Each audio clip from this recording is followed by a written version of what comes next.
Hey friends, it's Rachel and Shira. Welcome to our Zoom Out podcast. We're two close friends who love having honest, vulnerable conversations about life, healing, and all the messy, beautiful parts of being human. We definitely don't have all the answers, but we have a deep desire to see life from a wider lens. We're here to ask questions, share our stories along the way, be real with each other and with you. So if you've ever felt like there's a bigger picture you're not always seeing, you're not alone. Let's zoom out together. Welcome back to Zoom Out podcast. We're so excited to be here today to talk about, I think, a very big topic. I usually say that, but this one's really true. And it's also like something we really haven't dived into. So it's true. It's pretty new. It's pretty new. We haven't touched upon it too much, but I think it's definitely a huge part of us and our lives. So we're excited to talk to you guys about it, see what you think as well. But this episode is called The One Where We Talk to a Higher Power. And I think that especially in today's day and age, either you believe in God, you don't believe in God, you're not sure if you believe in God. It's either a belief, it's a knowing. I've had many conversations with many different types of people about God and the idea of God. So I think it's a really interesting topic. And obviously we're just going to share our own experiences and our own thoughts and just how we view God in our daily lives. Yes. And just to start with like a background of how we grew up and how that affects how we see God now. For me, I grew up in like a Jewish religious house. And from a young age, we were ingrained with this idea that God is everywhere. And yeah, I sort of took that into my life now. And every situation I find myself in, I feel like I try to take God with me, constantly talking to God, which is something that we're going to talk about, talking and praying. And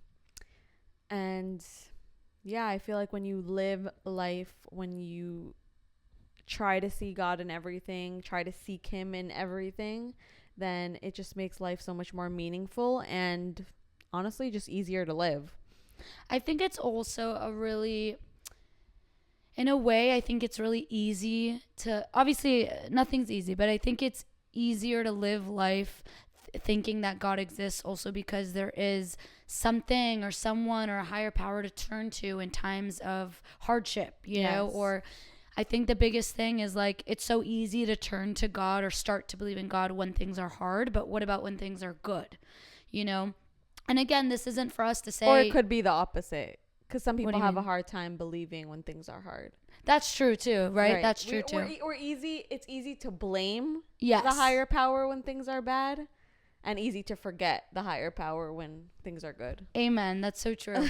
It's also interesting because I think everybody also, what is God? I feel like everybody has a different definition of God. And as Shira mentioned, I also grew up in a Jewish household, and it's interesting because I went to religious schools, but I also grew up mostly with spirituality, a spiritual mindset, spiritual outlook on life.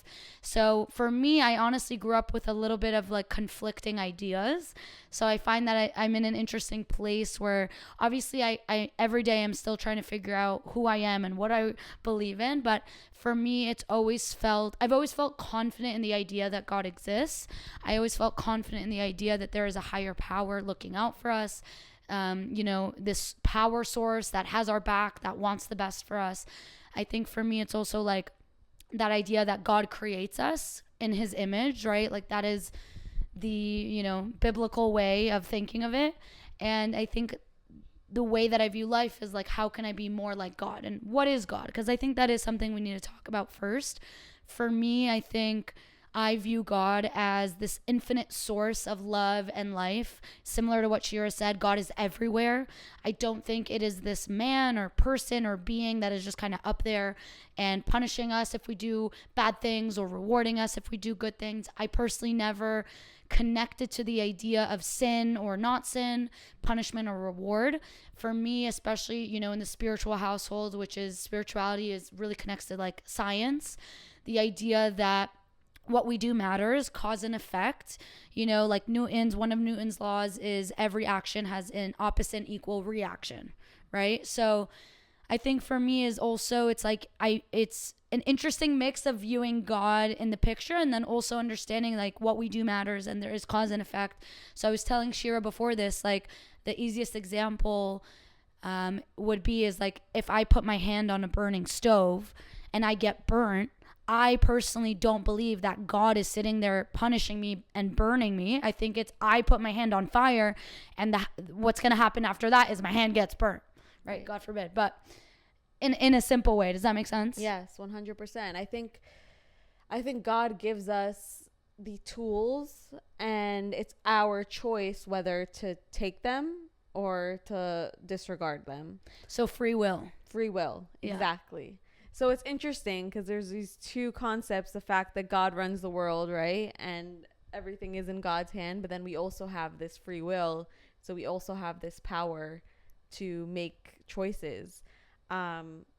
You know, you're making me, sorry, I have to cut you off. You're making me think about this paradox that I absolutely love. My favorite paradox is like, we are everything and we are nothing. Exactly. So I think, yeah, that's really how it is. We are everything and we are nothing. And God, like you said, God created us in his image. That's like the biblical verse.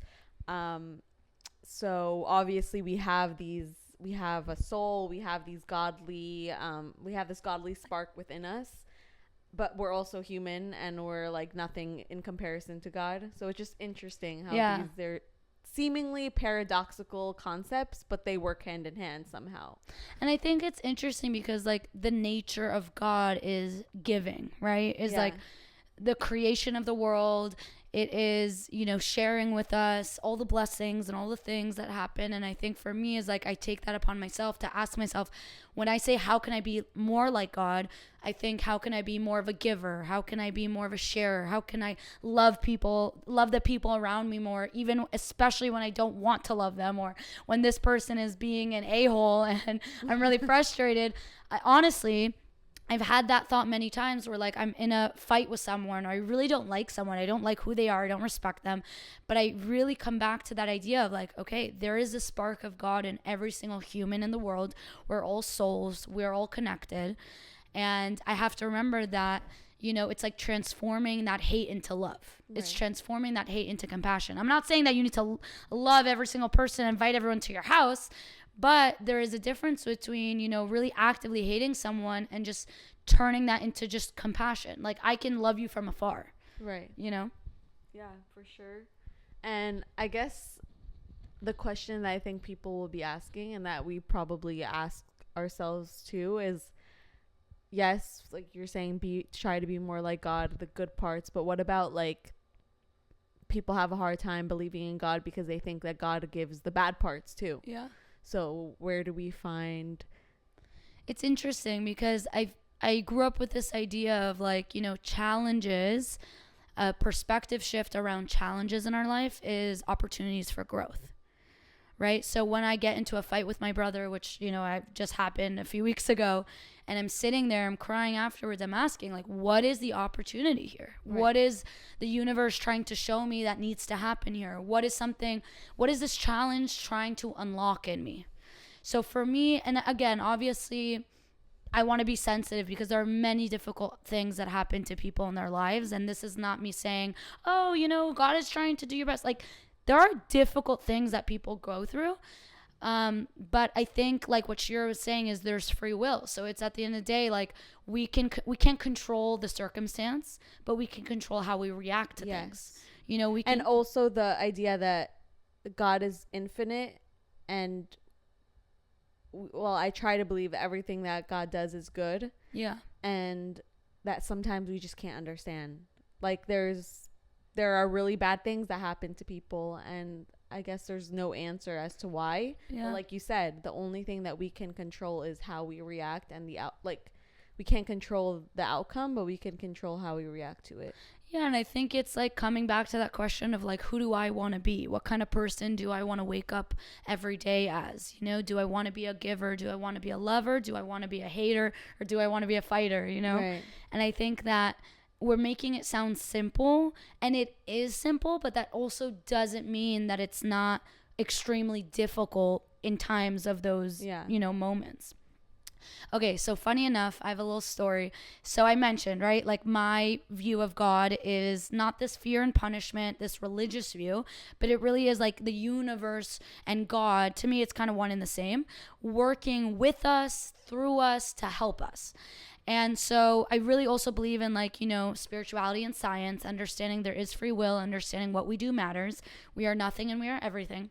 So I had a friend ask me once who was struggling, I think, with the idea of God a little bit. She believed in God, but I think she was trying to understand, like, where's the line between God rewarding and punishing, and where's the line between, like, I am powerful, and what I do matters. So she asked me one time, she told me a story, and I thought it was really interesting. And I could see at the end there was like a light bulb shift for her, that moment. But essentially, she said that she was going to like her weekly spiritual classes. And in those classes, the teacher would say, the classes that you don't want to go to, that you want to stay home when it's raining, and you'd rather, it's so much more comfortable to stay home.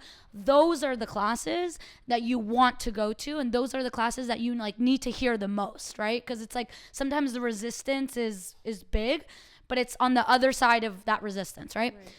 So the teacher would give an example, like it's almost like you think of class as like your favorite band coming to town. Like you would do everything in your power to make sure you're at that concert, okay? So my friend is telling me that one week she wasn't feeling the best. She was like a little bit under the weather. So she said to her husband, I feel really guilty. I know the teacher mentioned that if I miss a class, it's like that's the class that I need to hear the most. And it's like my favorite concert, my favorite band is coming to town, and I don't know what to do. I'm just guilt. So the husband said, well, you're not feeling so well. Like, stay home. Okay, great. So she tells me that the next week she actually had tickets to her favorite band coming to town, and within that week she got really sick and she had to miss it. So she like looks at me and she says, well, what do you think? Do you think that's God essentially punishing me because I didn't make it to the class? And it's almost like funny karma that, the teacher said it's like you're missing your favorite band, so I actually missed my favorite band. And I started laughing also because what a funny thing that happened, like it actually happened to her. So I said to her, I don't view God as this reward or punishment. What I feel like happened, and I'm just giving her a different perspective and a different idea of how to think about that situation is, well, when you came to your husband and you said out of guilt, I want to go to the class, but I'm not feeling so well, and you missed it. What if you went to your husband and you said, out of love for every single person in that class, I'm not feeling so well and I don't want to give anybody anything bad. I don't want to infect anybody. So then I'm going to stay home out of love. And I said to her, I don't know if that means you would have still missed the class or not. I don't know. I'm not God, right, in this scenario. I don't know what's meant to be or whatever. But I was trying to show her and give her this idea. And at the end of that light bulb, I saw switched in her head or turned on.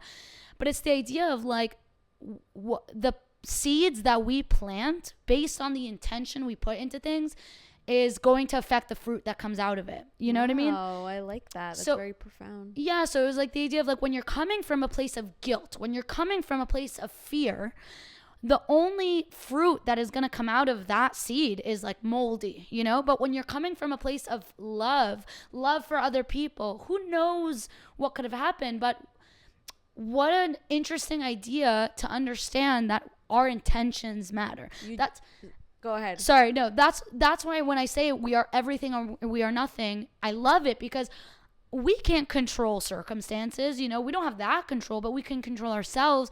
We can control, that's why we have free will. We can control the intentions we put behind things. So just for her to think of that idea of like, wow, yeah, what if I did come from a place of love? Like, who knew what would have happened after? Who knew, maybe she would have went to the class. Maybe she would have went to that concert, whatever it was. But just for her to switch on this idea of like, okay, it's not this like God is sitting there punishing me or rewarding me. I have the power to put my intention into things. So you just reminded me of like a sentence. We say it in Lecha Dodi, which is a prayer that we say when we welcome the Sabbath every week. And I'll say it in Hebrew. It's Sof Maaseh B'machshava Tchila, which means the end result is in the thought that you had prior to it. Wow. And I think that's exactly what you're saying. Yes. Like the way you come, the intentions you come in with, that's what it's gonna look like in the end. My father always tells me that, like, stuck in my head. My father's always like, "Sof ma'aseh b'machshava tchila," like, I love that. how you think about it. So that's why we always say the Rebbe, the Chabad Rebbe said, "Think good and it will be good." I was about to say, you made me think. There was this idea I heard in a spiritual class, that said, like, there are no wrong turns if your intention is good.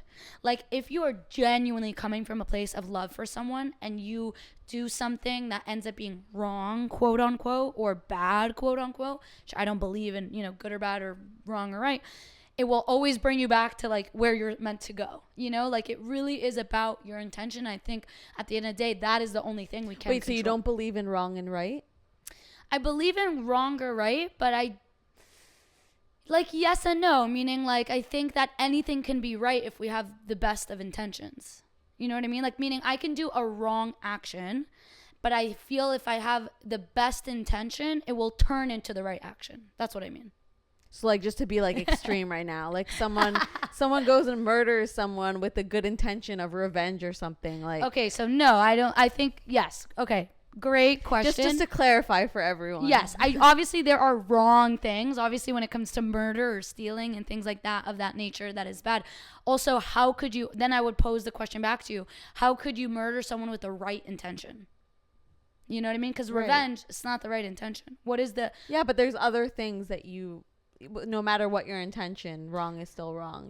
No, for sure, I agree. Meaning, if you have the best of intentions and you do a wrong action, I think it depends on the action. I think it's interesting because there's always this idea I but I always think contemplate.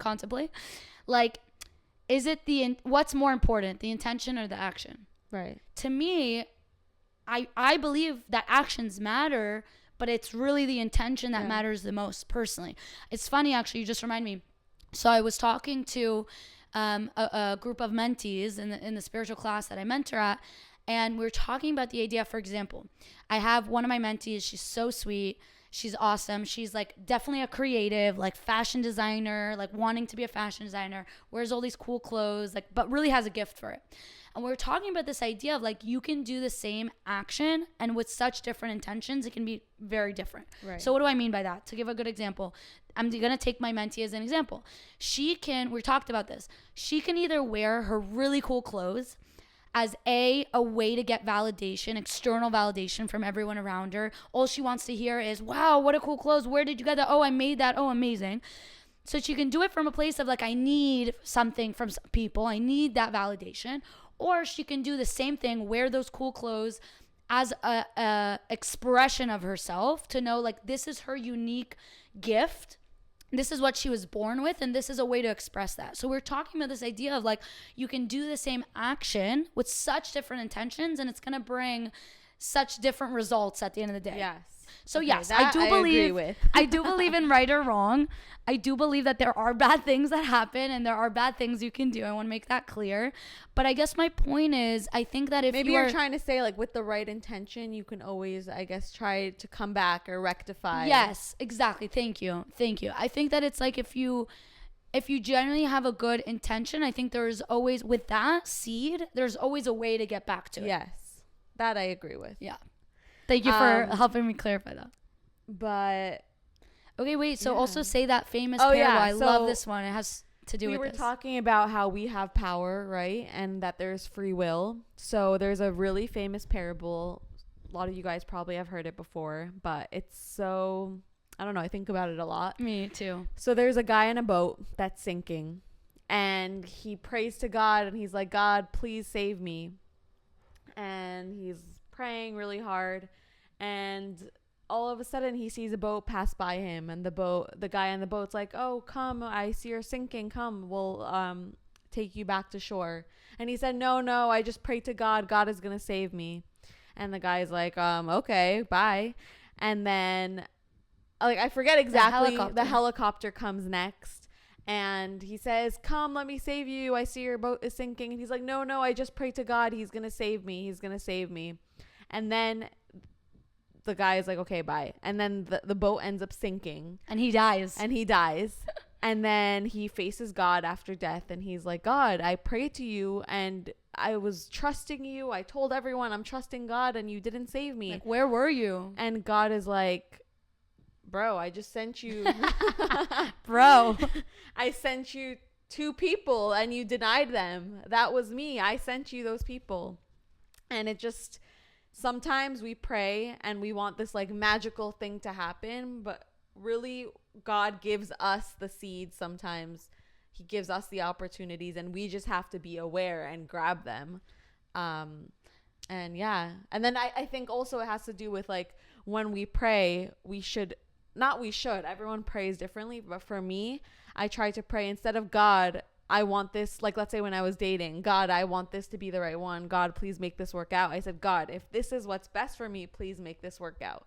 Or God, if this is not right for me, please give me the clarity to know that. So something I love that you said that. Something to add to that is like, for example, a soulmate. Like we're all looking for a soulmate. I heard this idea about prayer. Instead of going to pray and ask God, bring me my soulmate, the switch is, God, help me get to my highest level of soul so that I can attract my soulmate. And it's a very, very different like say what you idea. said about the ingredients. Oh yeah, so it's I like that. Instead of asking God, praying for a cake, God help me get a cake, God sends us the ingredients. He sends us the flour, the egg, the milk, the whatever goes into a cake, and we are there to bake it together. Yes. So it's just this idea of like, instead of looking at God as this like, you know, hey, send me this thing, and oh, I'm so mad when you don't send me the thing. God, oh, okay, wait, I have to say this, and then we. So, you know that, so beautifully put, and I think this is gonna wrap up everything we're saying. Have you ever seen that movie Evan Almighty with Steve Carell and the girl, the mother from Gilmore Girls? Oh my God, we have to watch it. So basically, Morgan Freeman obviously plays God, of course, and the wife of the main character basically is talking to Morgan Freeman, not knowing he's God. And basically, there's this very famous scene where Morgan Freeman plays God. Oh, I think I saw this on Instagram. You know, it's very famous. So Morgan Freeman says to her, do you think that when you pray for strength, God just gives you strength? Yes, I saw that. Or God gives you the opportunities to be strong? Yes. Do you think when you pray for bravery, God just gives that to you or gives you the opportunity to become brave? And it just exactly like just sums up everything we're saying. Just that idea of like, it's not about, you know, speaking to God and expecting a certain thing, but it's using God as a tool to help us and choosing to become the best versions of ourselves so that we can attract the type of blessings that we want. Right. Because if God just gave us those things, let's say, for example, bravery, then it's not bravery. Exactly. Bravery is you overcoming things. Yes. We have to earn it, you know, in that sense. But that's beautiful. We should watch that movie. I know. We need to watch that movie. Okay. So this is a quote said by the Baal Shem Tov, who was they call him the father of Chassidut, which is like the father of Kabbalistic ideas. He was the first person to actually bring down these lofty Kabbalistic ideas to the world and to make it more accessible. And the quote is, there can be no time, no circumstance, and no place in which you cannot connect with the infinite. And I think that speaks for itself. Love it. Just the infinite is everywhere. You can always tap into it. And the question of the day for all you listeners, whether you believe in God or not, a higher power or not, what would prayer look like for you after listening to what we had to say? Okay, guys. See you next time. Think about it. Thank See you for next listening. time. Thank you so much for hanging out with us today. We hope this conversation helped you feel a little bit more seen, a little less alone, and reminded you to take a step back and zoom out. We're grateful to have you all along with us on this journey together. Stay tuned for our next episode. Bye, friends.